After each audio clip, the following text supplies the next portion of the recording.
The annual Hamilton family gathering was in full swing at my sister Victoria's mansion when I arrived, deliberately late and dressed in my simple navy pantsuit rather than designer wear like my siblings.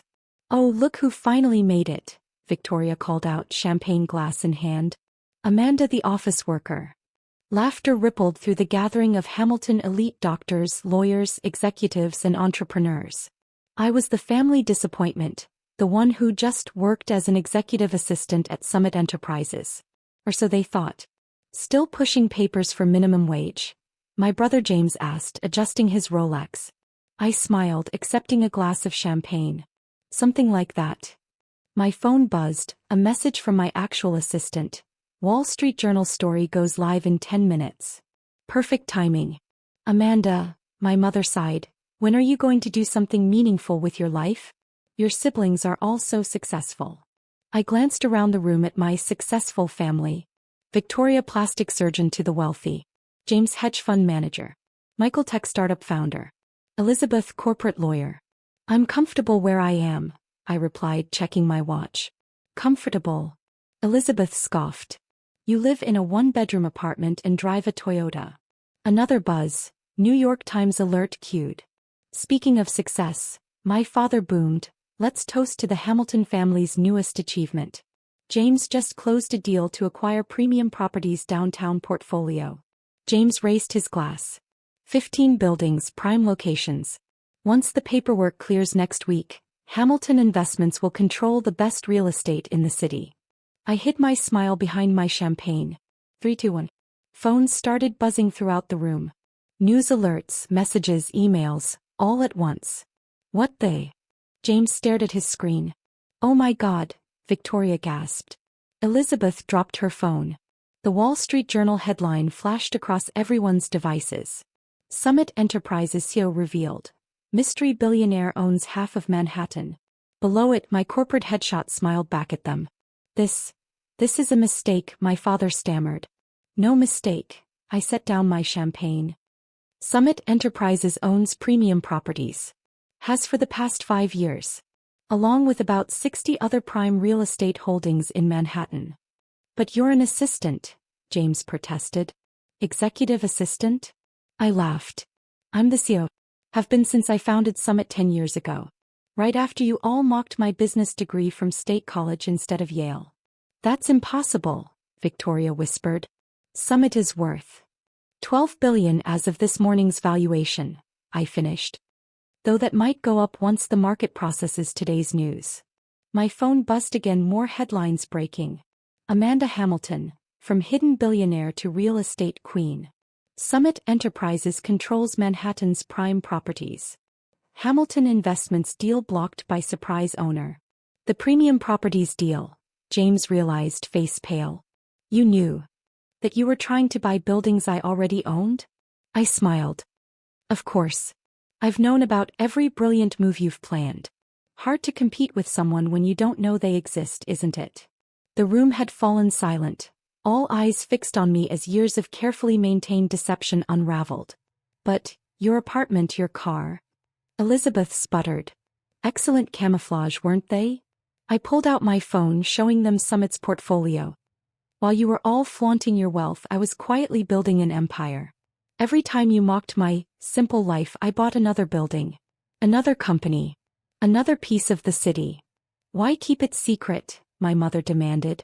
"Because watching you underestimate me was far too entertaining." I scrolled through more headlines. "And much better for business. Do you know how many deals I've gotten because people thought they were negotiating with a powerless assistant?" James grabbed his phone, frantically calling his office. "The premium properties deal can't fall through. Our investors already know," I interrupted. "Your stock is down 15% in after-hours trading. Amazing how quickly the market reacts when they realize you've been outmaneuvered by your underachieving sister." Victoria collapsed onto her designer sofa. "All those meetings at Summit, when I was trying to lease space for my new clinic." "Were you talking to my actual assistant?" I confirmed, while I watched from my private elevator. "You were quite rude to her, by the way. That's why your lease application was denied." "You can't do this," my father stepped forward. "We're family." "Family." I pulled up a recording on my phone, last year's Christmas dinner. Their voices filled the room. Just an office worker. No ambition. Embarrassment to the Hamilton name.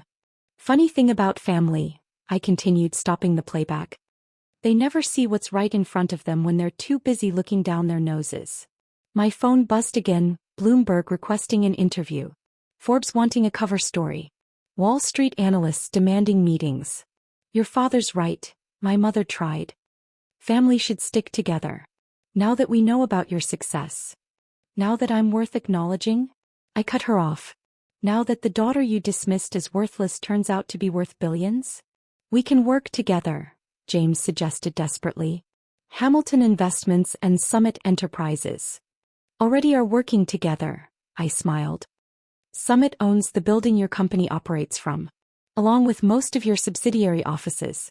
Your next rent review is, oh look at that, next month. The color drained from his face. In fact, I continued, pulling up more data, Summit owns properties currently leased by Victoria's Clinics, Elizabeth's law firm and Michael's tech campuses. Interesting coincidence, isn't it? You're our landlord? Elizabeth whispered. Among other things, Summit also holds controlling interests in several companies you do business with. Your suppliers, your service providers. I paused for effect. Your banks. The silence was deafening. So you see, I picked up my champagne again. I didn't need to prove myself to the Hamilton family. I needed to own them. And now I do. What do you want? My father asked quietly. Want? I laughed. I want you all to wake up every morning knowing that your disappointment of a daughter controls your destiny. That every time you write a rent check, sign a contract, or make a business deal, you're probably doing it with a company I own. My phone buzzed one final time, a photo from my real assistant. The Summit Enterprises logo being unveiled on what was formerly the Hamilton building. Now if you'll excuse me, I headed for the door. I have a few interviews to give. About how I built a billion-dollar empire while my family was too busy mocking my job to notice. Amanda, wait, Victoria called out. I turned back. Oh, and Victoria. About your mansion. You might want to check who owns your mortgage. Summit acquired your bank last week. As I walked out, I heard James's phone ring. Probably his investors demanding explanations. Elizabeth was already calling her law firm partners. And my parents stood frozen, watching their disappointment daughter step into her waiting Rolls-Royce. Sometimes the best revenge isn't telling people you're successful. It's letting them discover just how badly they underestimated you. And the Hamilton family was about to discover just how expensive underestimation could be. The morning after my revelation, Manhattan's business world was in chaos. Summit Enterprises stock soared while Hamilton Investments plummeted. My phone hadn't stopped buzzing since I left the party. I sat in my real office, the entire top floor of the Summit Tower, watching the sunrise over my city. My actual assistant, Sarah, entered with a stack of newspapers. You might enjoy these, she smiled, spreading them across my desk. Hidden Billionaire, the Amanda Hamilton story. Summit Enterprises reveals Trucia family shocked. Hamilton dynasty rocked by sister's secret empire. From mocked to mogul, Manhattan's stealth billionaire. And these just arrived. She handed me a pile of messages. Your family has been quite persistent. I skimmed through them. Victoria, please call. We need to talk about my mortgage. James, our investors are panicking. Need meeting ASAP. Elizabeth, legal implications of lease agreements? Mother, darling, let's have breakfast. Clear the air. Father, family emergency meeting. Your presence required. Mark them all as read, I instructed Sarah. And how's the Hamilton building transformation coming along? She pulled up the security feeds.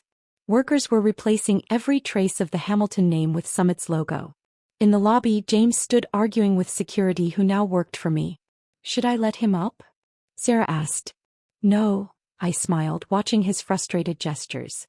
Let him experience what it feels like to be denied access. Like when he had me removed from Hamilton Investments offices 5 years ago. My phone rang. Elizabeth's law firm. Probably realizing that their office lease, building mortgage and major client contracts were all controlled by Summit subsidiaries. Ms. Hamilton, Sarah announced, CNN is here for your interview. Perfect timing. I stood, straightening my designer suit. No more navy pantsuit camouflage. Let's show the world what a mere office worker can accomplish. The interviewer set up in my office, backdrop of Manhattan's skyline behind me, a skyline increasingly dominated by Summit properties. Ms. Hamilton, she began, your revelation has shocked the business world. How did you manage to build such an empire in secret? It's amazing what people don't see when they've decided you're not worth watching, I replied. My family's dismissal of my career was actually my greatest advantage. While they were busy showing off their modest successes, I was quietly buying the buildings they worked in. Speaking of buildings, she checked her notes. Summit now controls approximately 40% of Manhattan's prime real estate? 45% as of this morning, I corrected. We just acquired the Henderson portfolio. Another property my brother James was pursuing actually. My phone buzzed. James had just learned about Henderson. His company's stock dropped another 10%. Your family must be reeling, the interviewer pressed. How have they reacted? They're adjusting to the new reality, I smiled. The reality that their disappointment daughter now owns their office buildings, holds their mortgages and controls their business destinies. Security called up. Victoria had arrived, demanding to discuss her clinic leases. Ms. Hamilton, Sarah interrupted smoothly, your 10 a.m. acquisition meeting is ready. I turned back to the interviewer. Would you like to witness how a mere office worker conducts business? The acquisition team filed in lawyers, bankers, analysts. On the video screen, James's face appeared, along with his board of directors. Thank you for joining us, I began. Let's discuss the terms of Summit's tender offer for Hamilton Investments. James's jaw dropped. Tender offer? Yes, I smiled at the camera. Summit Enterprises is offering to acquire Hamilton Investments. At a very generous 30% below current market value, given your recent difficulties. You can't do this, he protested. Actually, I can. Summit already owns 15% of your shares through various subsidiaries. Your plummeting stock price has triggered loan covenants with banks that, coincidentally, Summit also owns. I paused for effect. You need capital immediately or you default. I'm offering a solution. The interviewer watched, fascinated, as I dismantled my brother's company piece by piece. This is corporate terrorism, James sputtered. No, I corrected. This is business. The business you claimed I never understood. The success you said I'd never achieve. I turned to his board members. You have 1 hour to accept the offer before I call your loans. As James's board erupted in argument, my phone buzzed again. Victoria had been joined by Elizabeth and my parents in the lobby. Sarah, I called, please inform my family that I'm busy conducting business. They can make appointments through proper channels. Like we had to do? She asked with a knowing smile. Exactly. I turned back to the cameras. Now, shall we discuss how a simple office worker built Manhattan's largest real estate empire while her family wasn't watching? Sometimes the best revenge isn't just succeeding, it's succeeding so spectacularly that your doubters become your tenants, your mockery becomes your motivation, and your family's empire becomes just another acquisition in your portfolio. By sunset, Manhattan's business landscape had shifted dramatically. Hamilton Investments Board had accepted Summit's tender offer.